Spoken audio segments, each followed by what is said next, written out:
நண்பர்களே, நான் இப்போ அடிக்கிறது ப்ரைமர்லாம் ஒன்றும் கிடையாது. ஒயிட் சிமெண்ட்டும் சுண்ணாம்பும் மிக்சிங்கில் வரக்கூடிய ஏஷியன் பெயிண்ட்டு பிளாஸ்டர் கோட் தான் இப்போ நான் அப்ளை பண்ணுறேன். சுண்ணாம்பும் ஒயிட் சிமெண்ட்டில் வந்து பார்த்தா ரடரில் அடித்தா நம்ம ப்ரஷ்ஷில் அடிக்கிற மாதிரி ஃபினிஷிங் வந்து வராது. ஆனால் இந்த பிளாஸ்டர் கோட் வந்து பார்த்தீங்கன்னா நம்ம ப்ரஷ்ஷில் அடித்தா எந்த அளவுக்கு ஃபினிஷிங் வருமோ அந்த அளவுக்கு வந்து பார்த்தீங்கன்னா ரடர் அப்ளை பண்ணும் பஸ்ஸில் ஃபினிஷிங் வருது. இதான் வந்து பார்த்தீங்கன்னா பிளாஸ்டர் கோட்டு ஏஷியன் பெயிண்டில் வர்றது. 40 கிலோ வாங்கிட்டு வந்திருக்கேன்.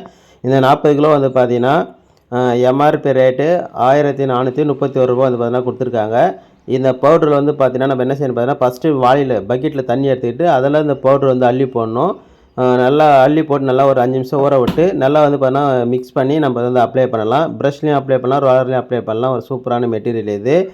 அடிக்கிறதுக்கு முன்னாடியே வால்ஸில் தண்ணி ஊற்றிடணும். தண்ணி ஊற்றினோடனே கொஞ்சம் ட்ரை ஆன பிறகு கொஞ்சம் காஞ்ச பிறகு நம்ம வந்து பார்த்தீங்கன்னா இதை வந்து அடிக்க ஆரம்பிச்சிடலாம். அதே மாதிரி அடித்து முடிச்சுட்டு மறுநாளும் வந்து பார்த்தீங்கன்னா தண்ணி ஊற்றிடணும். அப்போ தான் நல்லா செட் ஆகும்.